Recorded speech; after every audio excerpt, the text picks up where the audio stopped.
Welcome, everyone, and thank you for joining us for the Walt Disney Family Museum's third virtual fundraising event.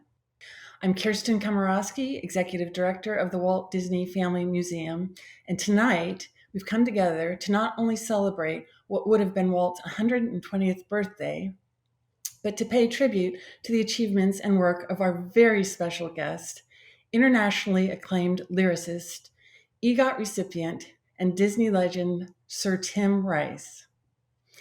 I am honored to welcome you to this up-close and personal conversation with Tim, moderated by our Oscar-nominated and award-winning filmmaker, Museum Advisory Committee member, and my dear friend, Don Hahn.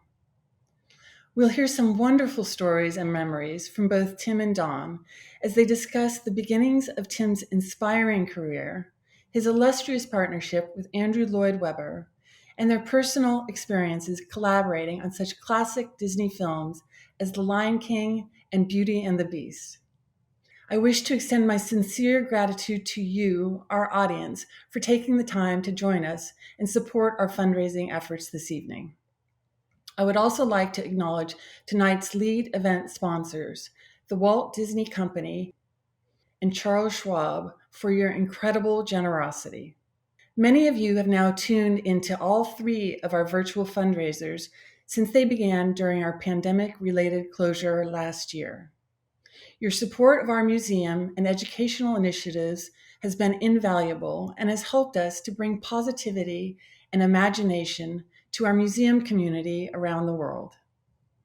To those of you who may be new to the Walt Disney Family Museum's virtual events, we are a 501c3 nonprofit organization founded in 2009 by Walt Disney's daughter, Diane Disney Miller, and her son, Walter Miller. The museum is a 40,000 square foot contemporary facility located in a former barracks building in the Presidio of San Francisco, with a mission to provide a space to foster creativity, education, and inspiration for guests of all ages. Our interactive galleries house thousands of rare artworks and memorabilia, a highly detailed miniature model of Disneyland, and over 200 monitors with nostalgic imagery, music, and archival videos that share the story of Walt's life, work, challenges, and successes. Since its founding, a core component of our museum's mission has been to nurture and train the next generation of creative talent. For over a decade, we have been committed to providing specialized and engaging education in art and animation for people of all ages, with an emphasis on children from underrepresented and under-resourced communities. The At Promise Youth Animation Academy serves as the cornerstone of our mission and builds on Walt Disney's own inspiring story of overcoming adversity, his legacy of fostering imagination and innovation, and his commitment to arts education.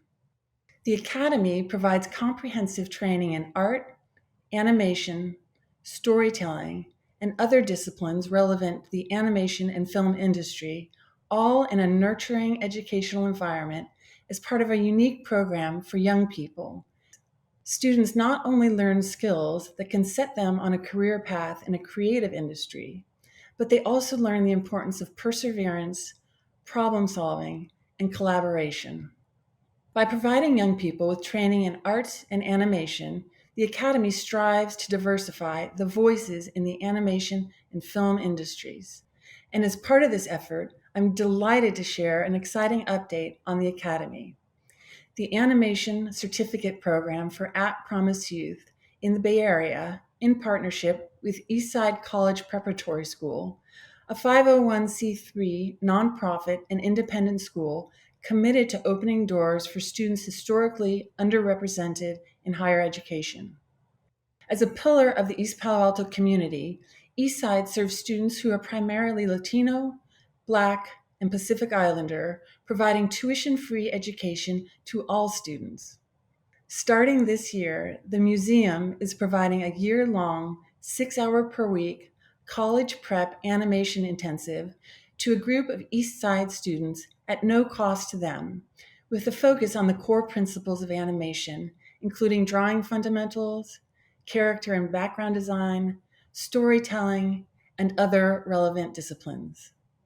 Taught by our museum studio instructors, with special appearances and mentorship from guest speakers, including professionals from Disney, Pixar, CalArts, and other notable organizations. The goal of the program is to inspire artists who have been historically underrepresented in the film industry to explore their creativity and enter the world of animation. The Animation Academy Certificate Program culminates in each student developing a portfolio of work to present for college admission, including their own animated short film. Students who successfully complete the coursework will receive a certificate that verifies that they have met the standards of the program and have an initial mastery of the 12 fundamental principles of animation. And now it is my great pleasure to introduce this evening's moderator. Celebrated filmmaker Don Hahn is best known for producing the worldwide phenomenon The Lion King in 1994 and the classic Beauty and the Beast in 1991, which was the first animated film nominated for a Best Picture Oscar. He has also served as executive producer of the acclaimed Disney nature films Earth, Oceans, African Cats, and Chimpanzee, as well as Disney's Maleficent, starring Angelina Jolie, and the 2017 live-action reimagining of Beauty and the Beast. Don began his career in film as assistant director to Disney legend animator, producer, director, and member of Walt's Nine Old Men, Wolfgang Reitherman. Then, in 1988, he was appointed associate producer for the landmark hit Who Framed Roger Rabbit. Don's credits with the Walt Disney Studios also include The Hunchback of Notre Dame, Fantasia 2000, The Emperor's New Groove, and Atlantis, The Lost Empire. His documentaries Waking Sleeping Beauty, released in 2009, and Howard, released in 2018, chronicle the incredible Disney animation renaissance of the 1980s and 1990s. He also serves as host in the much-anticipated Adventure Through the Walt Disney Archives documentary, a backstage tour of the legendary Walt Disney Archives, now streaming on Disney+. In addition, Don has authored iconic books on animation, art, and creativity, including the bestseller Brainstorm, the acclaimed educational series Drawn to Life, the complete works of Walt Stanchfield, and Yesterday's Tomorrow, Disney's Magical Mid-Century. In addition to his many accolades, Don has received multiple honorary doctorate degrees. Don is also a former trustee of PBS SoCal and, thankfully, on the advisory board for this museum. Don is endlessly generous to us, allowing us to break new ground, including producing our first fundraising gala in 2015 and, in collaboration with the Disney Miller family, acted as producer and director of the nostalgic holiday film Christmas with Walt Disney. Don will lead tonight's discussion with Sir Tim Rice and then introduce a phenomenal cast of theatrical talent who will take you on a musical journey through some of Tim's most memorable and beloved songs. Now, please welcome Oscar-nominated, award-winning, and legendary producer, Don Hahn. Thank you, Kirsten. You know, it's a pleasure to be here tonight. The Walt Disney Family Museum has always been a kind of cherished place for me, not only because many years ago, Ron Miller and Diane Disney Miller asked me to be on their advisory board, which I was really honored about, but also I'm a Disney geek, and I love going up there and kind of rummaging through their collections and getting a sense of who Walt Disney was. I've always admired him and admired the way he lived his life and how he contributed to society and culture. And that museum has turned its sights on something that Walt Disney would be, I think, really proud of, and that is arts education, particularly among kids. And tonight is really about that. Thanks to Tim Rice and to the museum, we're able to raise some funds for arts education, not only in the Bay Area, but also pretty much anywhere that you're listening from, to try to give back to that community from the legacy of Walt Disney and his family. It's something that's important to the museum, something that's important to the Disney Miller families, certainly important to Tim and I. So that's why we're here, and I hope as you listen to Tim and our concert tonight, you'll think about that. Think about contributing to the important qualities that arts gives to our culture, and remember that everything you touch, design, wear, and drive in our lives is designed by an artist. Having said that, let me introduce our special guest tonight. He is one of 16 people on the planet who has won an Emmy, a Golden Globe, an Oscar, a Tony Award. He is someone who, with his writing partner, Andrew Lloyd Weber, literally changed culture and rocked the Broadway musical with shows like Joseph and the Amazing Technicolor Dreamcoat, Jesus Christ Superstar, Evita, and then later turned his sights onto Disney animation. And we were the lucky beneficiaries of that. He's been knighted by Queen Elizabeth II, and he's a good friend. Please welcome to the Walt Disney Family Museum, Sir Tim Rice. Sir Tim Rice, how are you today? It's so good to talk to you. I haven't talked to you in ages, and this is a real treat. So thank you for joining us here at the Walt Disney Family Museum. Well, I'm delighted to see you again, Don. I've known you now for 30 years. Is that right? I guess it is right. Oh my God. Yeah, it might be 29 and a half. But much better. This was at high school, I think. We were both about 12, as far as I can remember. You were 10, I was 12, yeah. And it's been a pleasure all of those many years. Well, I love this opportunity to kind of fanboy because we've worked together before. And a lot of times when you work with people, you don't get a chance to quietly praise and honor that person. And I really want to kind of dig into, ask some questions about not just your career, but just about your approach to your work and kind of how you've made it through many chapters of your work, which I think is kind of a rarity. You've had many chapters with Andrew Lloyd Weber and then with Disney, and continue to have so much great work out there. So I wanted to start at the beginning. And when I was growing up in North Hollywood, California, down the street lived the Everly Brothers. And I was a huge fan, and I think you were too. Can you tell me about like your early influences from them and why the Everly Brothers?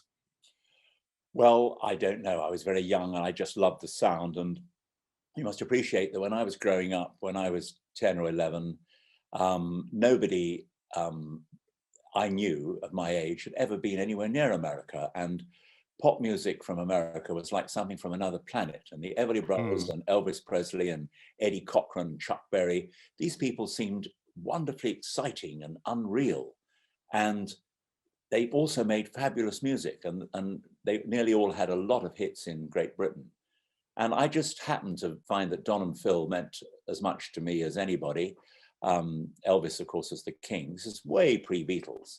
And we assumed in Britain in those days that British pop, although we had some good pop stars like Cliff Richard and the Shadows and Billy Fury, we never dreamed that any of them would ever make it in America, because America had pop stars of their own, which certainly in the mid-50s and late 50s were unbeatable. But of course, in the end, the Beatles and the Stones and everybody did break down the wall. But America was another planet in those days, and it was terribly exciting and remote. But we lapped up the music, and we learned so much about American culture, not just through the pop records and the language that was used, but things like, well, the television series, the movies, all these things. I may be stating the obvious, but that was a very important part of the British culture. And the Disney films, the Disney cartoons, or animated features, as I subsequently learned to call them, were a very important part of that. I mean, I loved all the Disney films. And I had one little advantage over some of my mates in that my father went to America on a business trip when I was quite young. And he brought back a load of American comics, which just, again, was something out of this world. Yeah. People I'd never heard of: Blondie and Dagwood, Little Lulu, Casper the Friendly Ghost, Woody Woodpecker, all these characters in these wonderful Dell comics. Dell comics are good comics, is our only credo and constant goal. Yep. And I really was quite an expert on American culture, as many of my friends were. But it stood me in very good stead when I came to work with you lot at Disney. It was very helpful that I knew who Howdy Doody was. Most kids of my age wouldn't have done. Yeah, because we deal in all those references, and that was kind of our communication currency. And we were like so happy that you knew all those films easily, like chapter and verse, and could reference them because that's our culture, because we all grew up with the same things then. But you didn't necessarily jump into musicals or theater or music at all, because weren't you a law student early on? Well, I was, and a very bad one. I'm sure that's not true. I was a conventional middle-class chap. You know, we weren't a wealthy family, but neither were we remotely poor. And I had a very privileged upbringing in many ways. But when I went into the law as a law student when I was 18 and moved to London and lived in a series of rather grotty flats, I experienced setbacks for the first time in my life, which was good for me. And I failed my law exams. And my father and one or two friends said, well, you should really, if it hasn't worked out for you.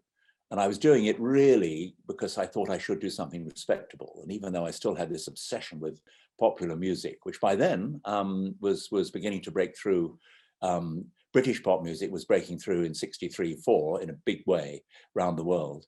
And my father, I remember, said, well, why don't you get a job with a music company, behind the scenes? So eventually I did. I got a job at EMI Records at the most humble level. And EMI were, of course, at that point, the biggest recording organization in the world. And that included American companies, because they had not only the Beatles and great, Hollies, Herman's Hermits, Cliff Richard, The Shadows, lots and lots of big British pop artists. They also had the Capitol label, which meant they had Frank Sinatra, Dean Martin, and all that lot. Wow. They also had Tamla Motown. They represented Tamla Motown in Great Britain. And they also had a fantastic classical music department. So I learned a lot about the record business. And again, my early fandom of so much popular music stood me in good stead. And then by virtue of that, I began writing a few pop songs. It was about the same time I joined EMI. I was strumming away half-heartedly thinking maybe I could be a pop star one day. There's lots of people like me, Peter and Gordon, people like that were getting into the charts. Yeah, Donovan, yeah. why wasn't I in the charts? Well, Of course. probably because I couldn't sing, but I did. Detail. Yeah, a detail. I did write a couple of songs, words and music, and hawked them around the record companies. Yeah. This is actually, to be accurate, just before I joined EMI. But when I got to EMI, I also took them around to EMI A&R departments as well.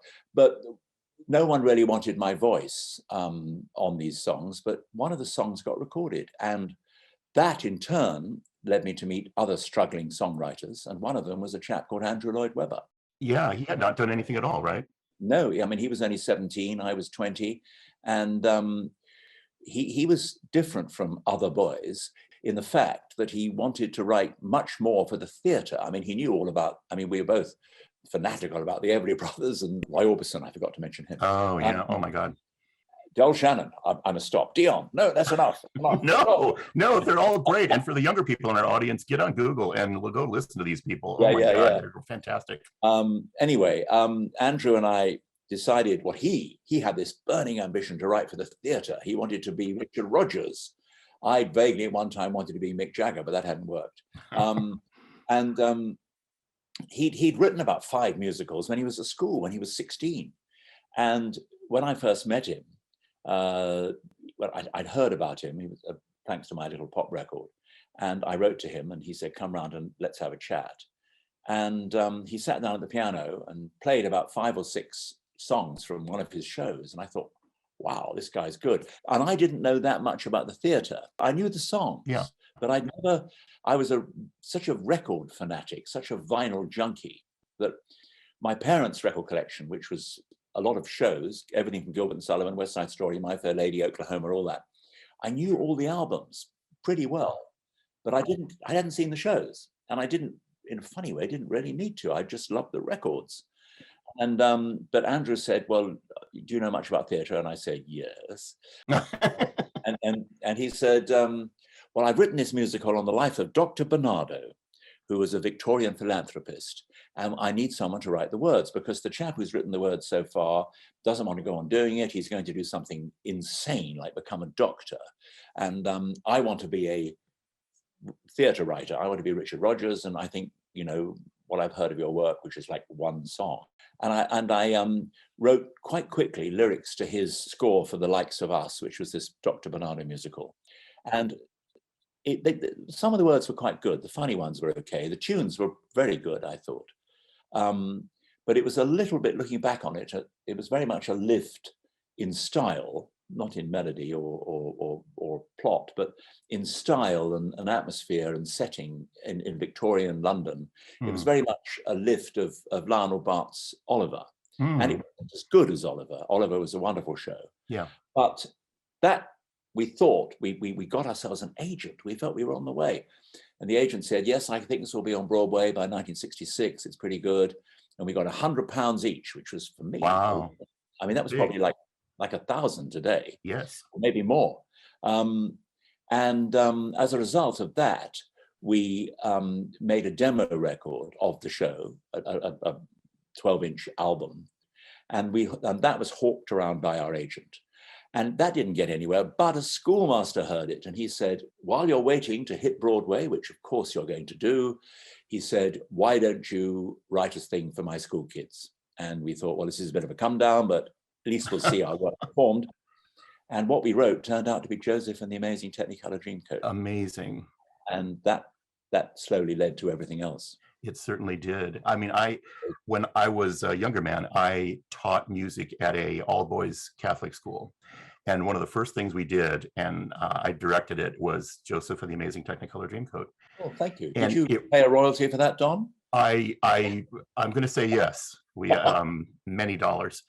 And two things occurred to me back then. This is long before I knew you. One was it was very teachable and easy to cast, because it's pretty much a lot of male roles. And then secondly, how many varieties of musical styles are baked into it? Because if you're not familiar with the show, there's rock and roll, there's like different genres baked into the show that are almost like a music education class. And I think that's why it's so fun for the kids to perform it. And of course, it was evergreen and has been around for a long, long time since then.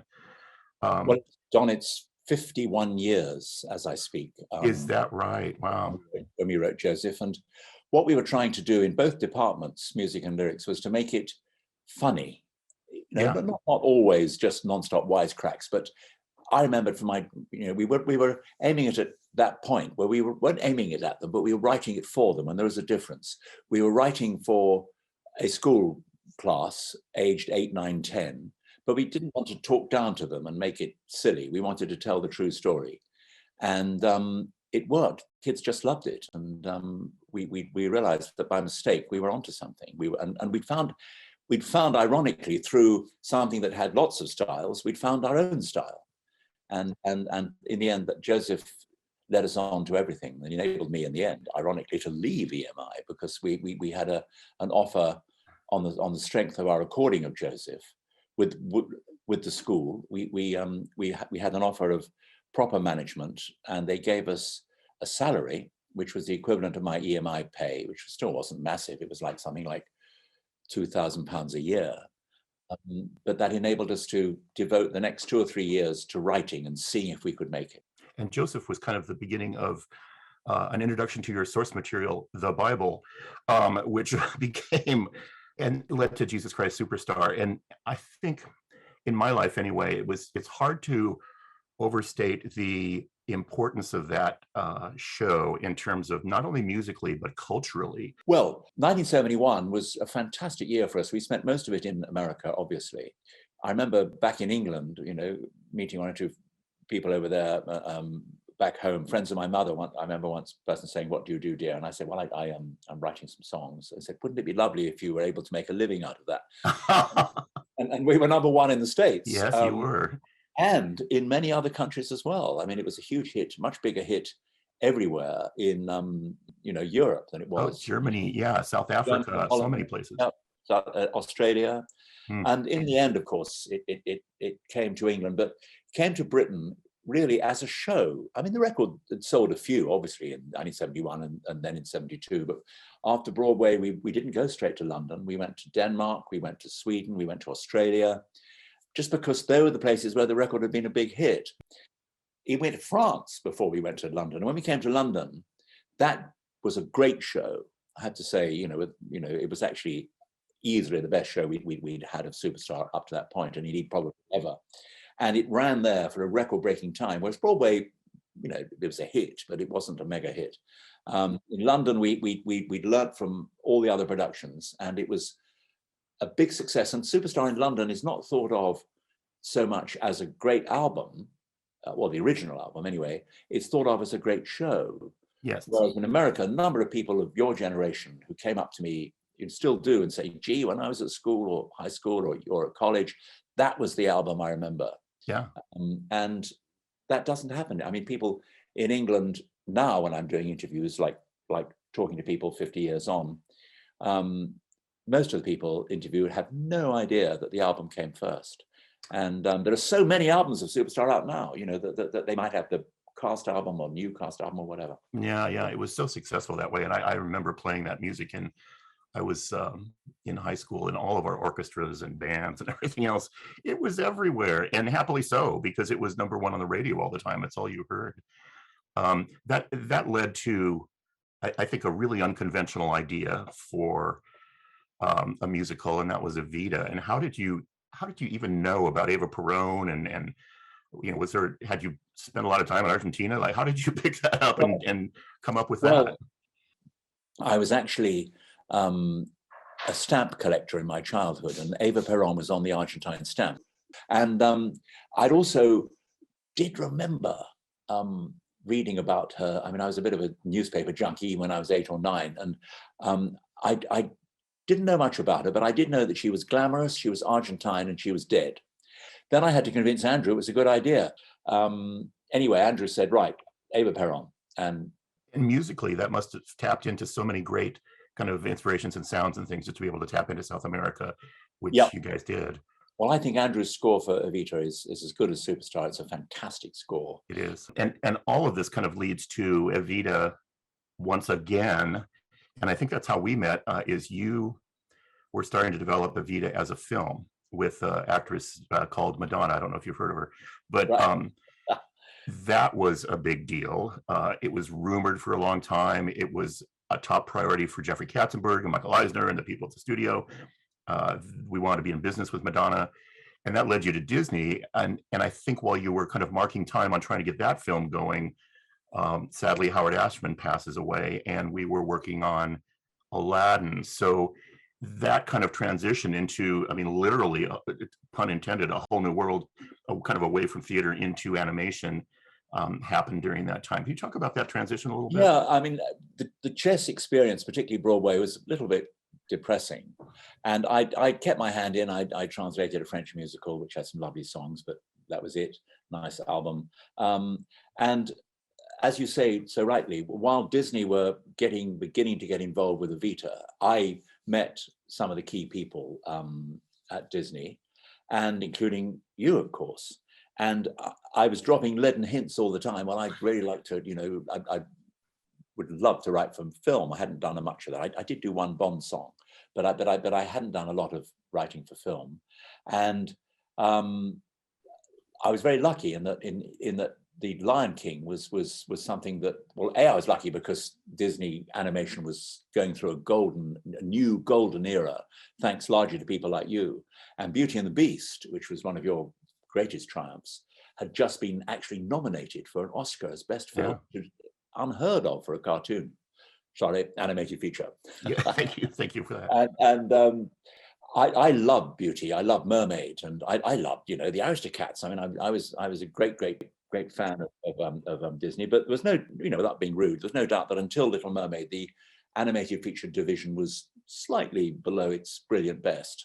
So not true. so much the films, but it just, there wasn't enough product coming up, and you guys turned it around, and I was lucky to be there. And I remember I was sort of saying, any chance of a, and for some reason I met you and Tom Schumacher and Peter Schneider, and I was able to, and indeed I'd already met Jeffrey and Michael and people, and you invited me to discuss Lion King. And I remember the first meeting was like you, me, a piece of paper, and a picture of one lion, and there was no title or anything. And so I was proud to be in on the very beginning of Lion King. And it worked out rather well. And I know, I mean, I would love to hear maybe from you one day. Yeah, I'm sure we were nearly sacked a couple of times, but Elton was just, I mean, I was asked who would you like to write the music with? And I said, well, I've been writing with Bjorn and Benny, they're brilliant, or Paul McCartney, but Elton would be the man. I mean, you know, I thought Elton had such theatre in him. And there's a story about how he said, oh, I can't do it because, you know, the deal's not right and I'm very busy. And having said that, I mean, he rang me up and said, I'm so flattered that you thought of me. And I said, well, you know, you'd be brilliant. And then his manager, after Elton said he couldn't do it, his manager rang up and said, right, when do we start? And I thought, he's obviously got a much better deal than me. But Elton was brilliant. And of course, it was, for me, it was a new experience. I had to write the words first. And then, that's right, because typically it's the other way around. Yeah. And but that actually, I think for that film was a great asset, because the words had to be so much part of the script. And I was working with Roger and Rob, you know, the directors, and many, you know, terrific writers and you know, this sort of thing. And it helped that my words were, you know, part of the, which they were. They're part of the script, really. They really are. I mean, yeah, we put you through hell on that movie, I think, because I don't know that people will realize how closely involved with the story you were, because you were there. You weren't in London kind of mailing it in. You were there in the room with us, kind of trying to figure out what worked. And there were a lot of songs that ended up on the floor, and there were early versions of even songs like Circle of Life that didn't fire off right away, early versions of Hakuna Matata that didn't fire off right away. And you were, I remember on Can You Feel the Love Tonight, I think I probably have 20 versions of your lyrics on that song, because we couldn't figure out how to fit it in. We even cut it out at one time, and it was you and Elton that came back and said, you can't do that. This is the kind of song that these movies hinge on, that emotional love song. So I was always grateful to you, because you weren't just some sort of distant collaborator. You were like in the room, and sometimes in a really controversial way, like bringing up Elton John. I mean, when you think of that great African composer, Elton John's name doesn't spring to mind. And yet the secret that you knew that we didn't was his gift for melody is unparalleled. I mean, just unimaginable. And he's very theatrical. He hadn't written that in that way before, but he's always said, you know, to this day, he said he's so glad that he did it, because it gave him a whole new career. He's had 4 shows on Broadway, which would never have happened without The Lion King. And I came over to LA so often in 1994-5, and I loved being there. I mean, I actually enjoyed very much feeling I was, you know, in Hollywood and all this sort of stuff. But the tragedy of Howard Ashman dying, which was awful, and I hadn't met Alan Menken, and I remember, you know, Peter Schneider, I think it was in particular, who said, drop Lion King for, you know, X weeks, because Aladdin's nearly finished, but tragically, Howard's not there. And a bit of a gamble for you, and indeed for me, I guess, and for Alan. I hadn't met Alan. I admired his music. I knew him, you know, as a famous composer. Yeah. When I first met Alan, he was quite rightly, you know, he thought, well, is this guy going to work? But I think, you know, without trying to elevate myself, I think Howard and I had a similar approach to lyrics. I mean, I admired his lyrics enormously. You know, obviously Little Shop, Little Mermaid, and what he did for Aladdin, which tragically he never finished. And so I obviously have my own style, I hope, but I think it fitted in well with Howard's. And Aladdin did really well. And suddenly I was, within weeks of seeming joining the crew, I had an Oscar for the best song. Yes, you did. And if Alan were on the line, I would say this, but he thinks you're responsible for saving his career, because he wasn't sure he'd have a career after Howard. And he said he stayed up all night before he flew to London to see you for the first time on Aladdin and play some songs. He was so intimidated and so like fearful of meeting Tim Rice that he stayed up all night before he flew over and ended up writing, you know, like sketches of Whole New World and things to play for you. I remember Alan coming over to the house in London, and we wrote Whole New World there and then, and it had this wonderful tune which changed slightly. I got a tape of our session together there, which was pretty impressive. I mean, impressive historically.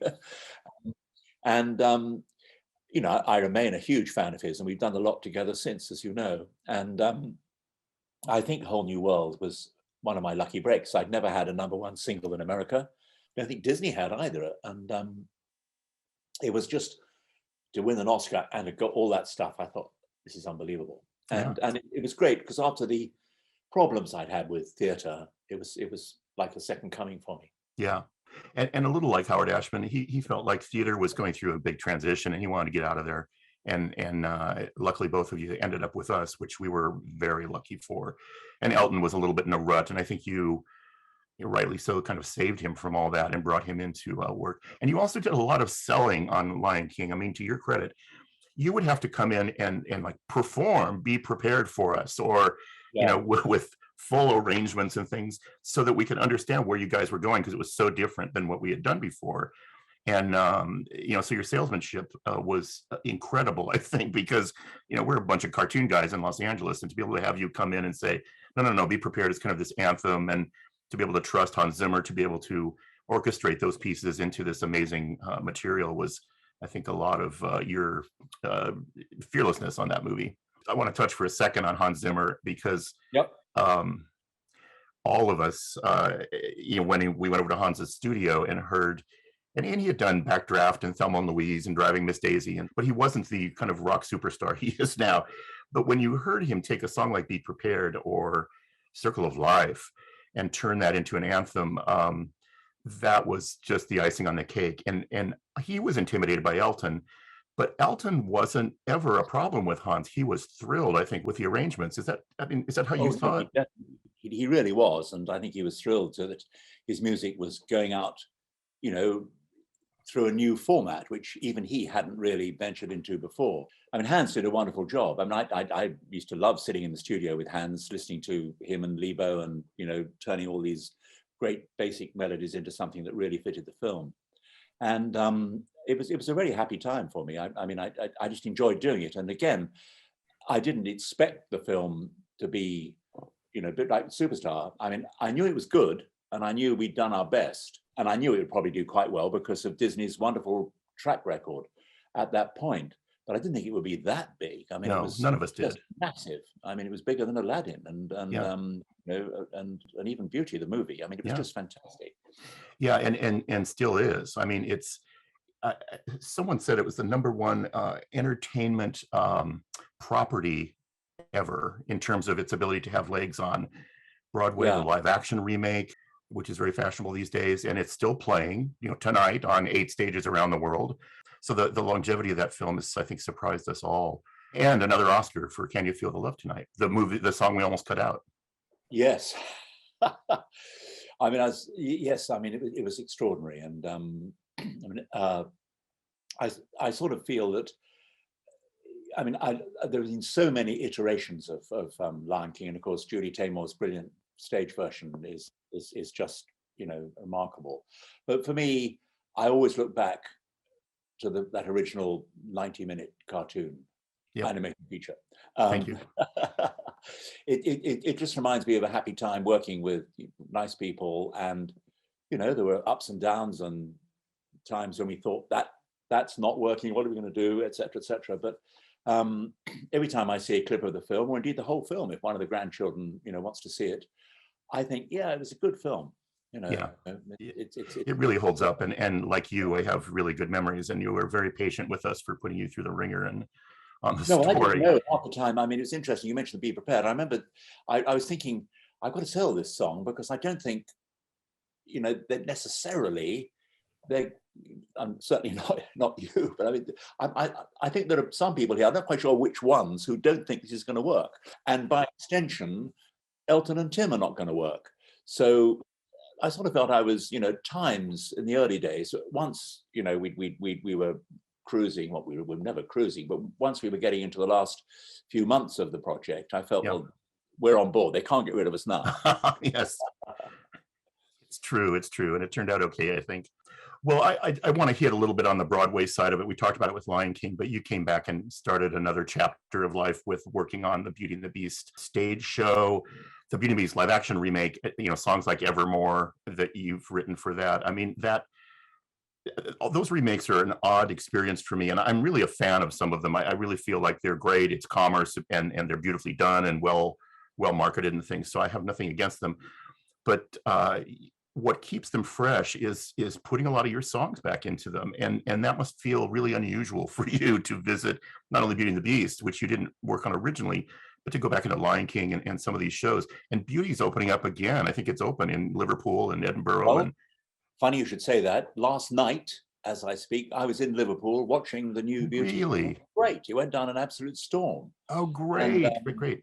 it was the old show, in the sense it was the old piece. The actual work was not radically changed, but the way it was presented was, and it was staged differently, new orchestrations, and it was just wonderful. The audience loved it, and it got a couple of very good reviews already. So that was lovely. And there were some nice songs. Again, I was, having to match my work with Howard's, and very conscious of following in big footsteps. But some of the new songs that I was able to do with Alan for the film, for the remake live action. Yes. And I was not involved in the original animated feature, of course.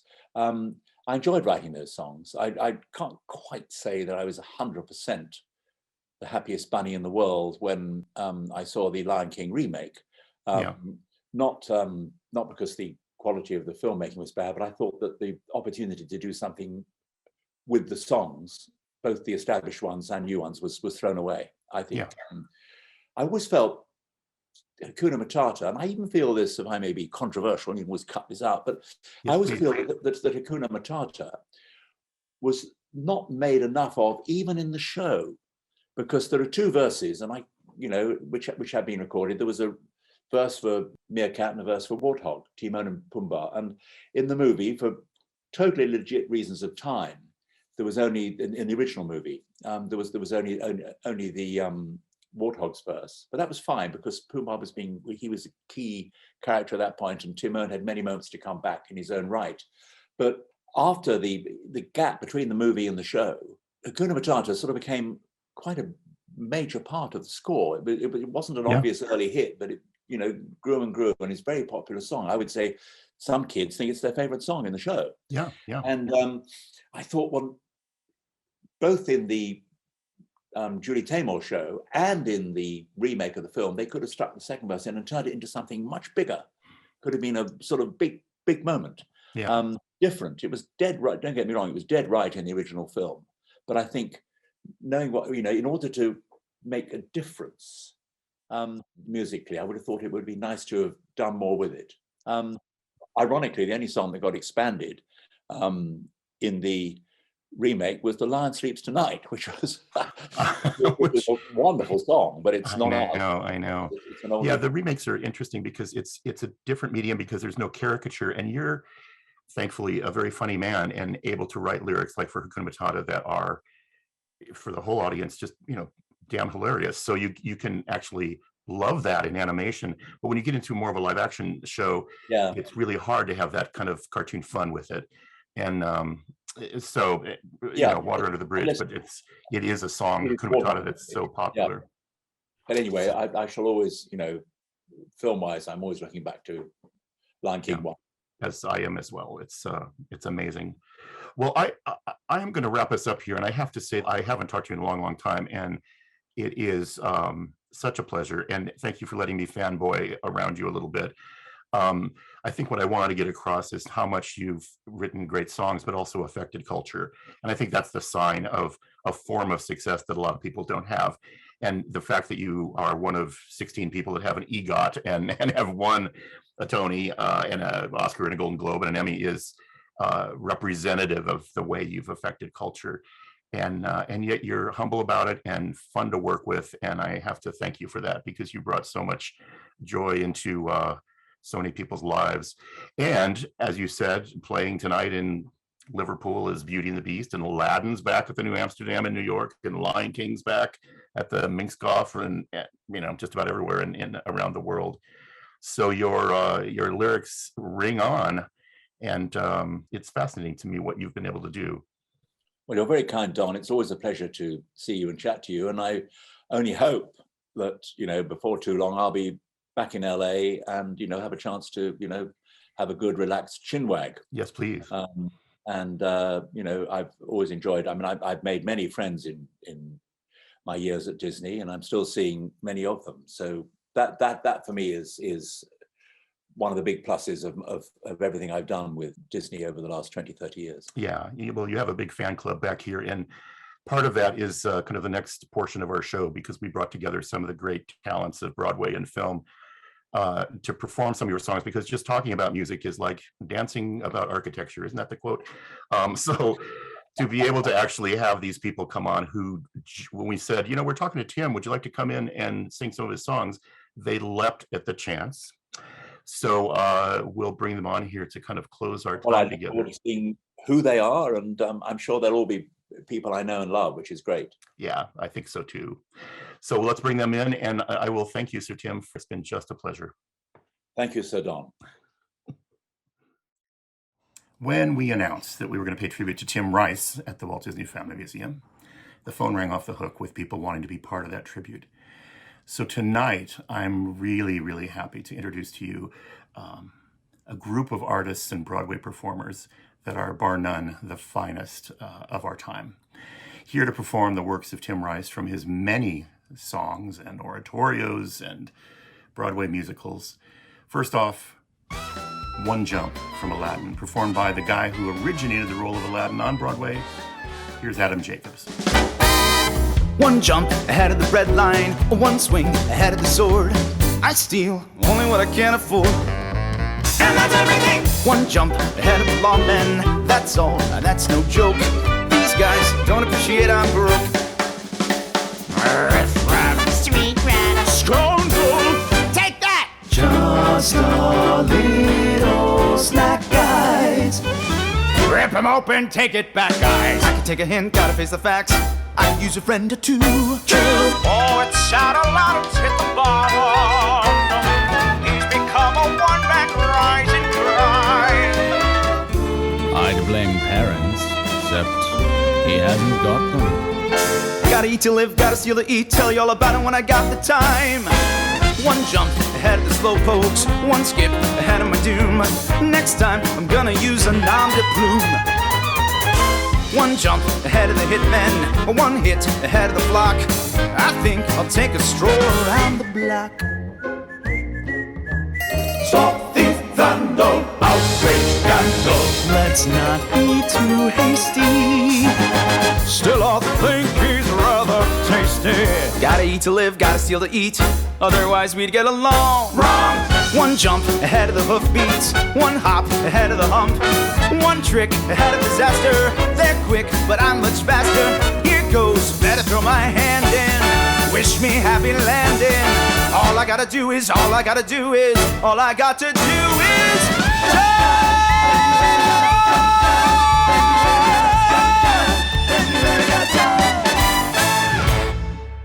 Well, back in the year 2000, Tim and his writing partner, Elton John, wrote this kind of epic rock opera staging of the story of Aida. And it went on to get 5 Tony nominations and play for almost 2,000 times. And it hatched the careers of many, many young artists. Well, next to sing one of the most beloved songs from that show is a trio of Broadway stars. Adam Pascal, who, of course, you know from Rent, Mandy Gonzalez, who started her career in Aida, and the legendary Merle Dandridge, star of stage, screen, large screen, small screen, video games.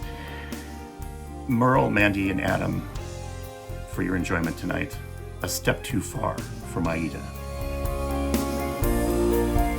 It's so strange he doesn't show me more affection than he needs. Almost formal, too respectful, never takes romantic leads. There are times when I imagine I'm not always on his mind. He's not thinking what I'm thinking, always half a step behind, always half a step behind.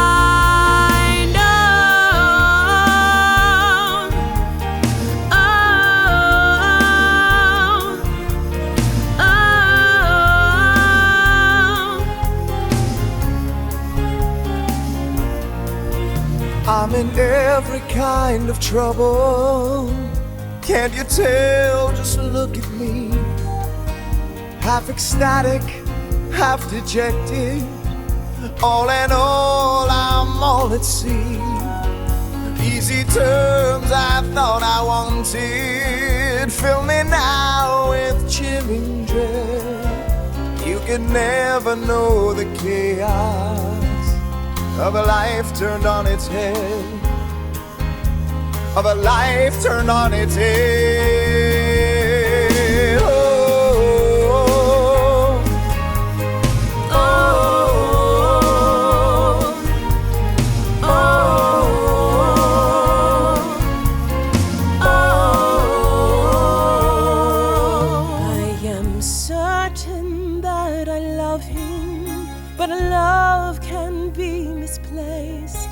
Have I compromised my people in my passion and my haste? I could be his life companion anywhere but where we are. Am I leader? Am I traitor? Did I take a step too far? Did I take a step too far?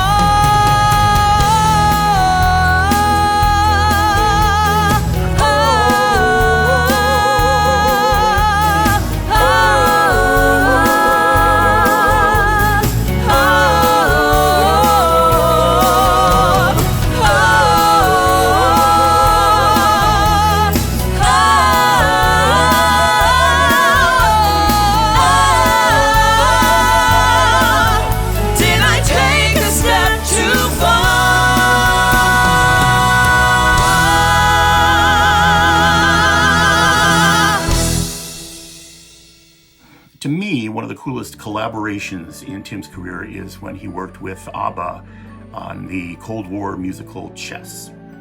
The role of Florence in that musical was at one time played by our next guest, who is a Disney legend, who has starred in a number of Broadway shows, but you'll probably know her as Ariel from The Little Mermaid.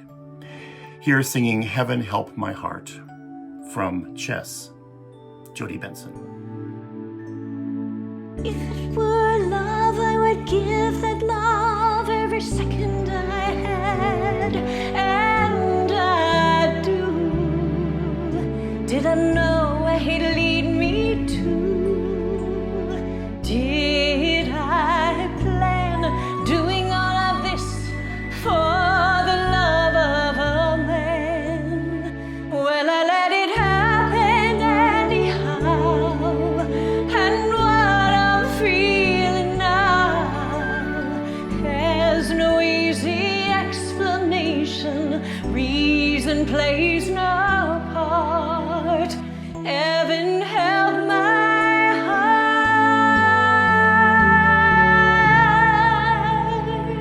I love him too much. What if he stopped my whole existence, turning around a word of smile, a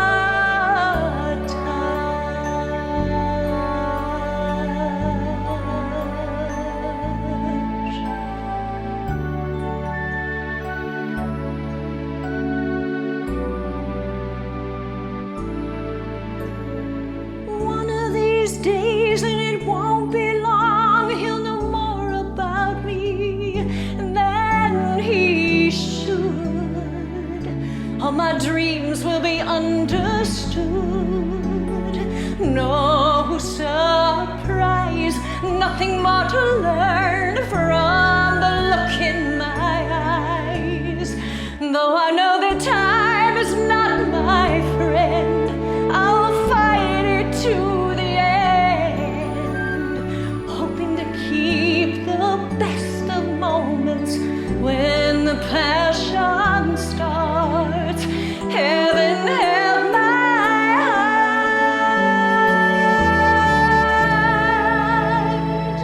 The day that I found,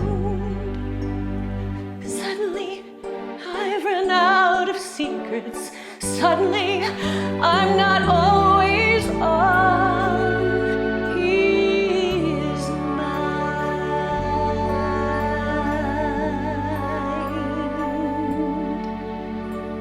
Well, maybe it's best to love a stranger.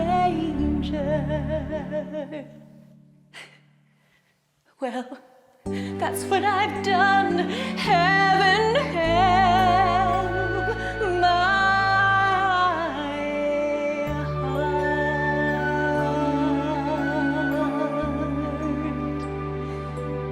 Heaven help my heart.